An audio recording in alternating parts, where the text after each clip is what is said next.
andito tayo ngayon sa sa Chetak.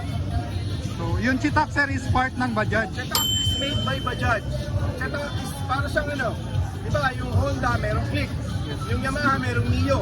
Parang yung Bajaj merong Chetak. Okay siya. Right now meron tayong 86% battery charge. So meaning to say, ang 86% niya, aabot siya ng 140 km. Ang full charge niya usually aabot siya ng 130 km. That's its range. So tapos sir, yung narinig ko is si Chetak na this is a electric scooter na Purely electric scooter, lithium-ion battery with 3 years warranty. Lifespan is around 7 years to 10 years. Ang battery niya nasa ilalim sir, lithium-ion. Malaking battery niya, ganito. Malaki. So paano po yung niya sir, yung charging niya? Charging niya sir, parang laptop lang, plug and play. Ito po ang charge. Ito po ang charging port. Ito po ang charger niya. Para lang siyang laptop. Ayan. So sir, yung dito kasi sa Cebu may part na binabaha. Yep. Ngayon, pwede ba tong malusong sa baha? Ang ganda ng question ni sir. Actually, sa India po, kasi ang Chetak sa India, para siya, di ba dito sa Pilipinas, yung Honda Click, saka Yamaha Mio, sila yung naglalabanan dito sa Philippines in terms of volume. Sa India naman, Chetak ang parang Yamaha, parang Honda. Sobrang volume siya sa India. Ito ang sikat na scooter sa India, which is EV.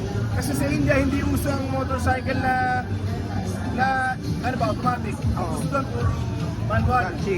So ang pinaka-automatic nila doon, itong EV na Chetak. So ngayon, ang ganda ng question sila sa baha. Actually sa India, ina-advertise to, nilulusong sa baha. Ang ganda yung baha. Ang ganda Lalim, mas lalim yan sir. Yes, because the communication is durability. The proof that Chetak is very durable. So pwede mo siyang gamitin kahit saan. Pwedeng ilusong sa baha, waterproof. So ganun siya, kahit basa siya, gumagana siya. So paano sir, kung merong gusto mag-inquire or gusto bumili ni Chetak, saan po natin Pag pwede meron pong gusto bilhin dito sa gusto Cebu? mag-apply ng Chetak, pwede po kayo bumili sa kahit saang dealer namin, kay Motorcycle City or kay M-Core dito sa Visayas, in Mindanao. Okay.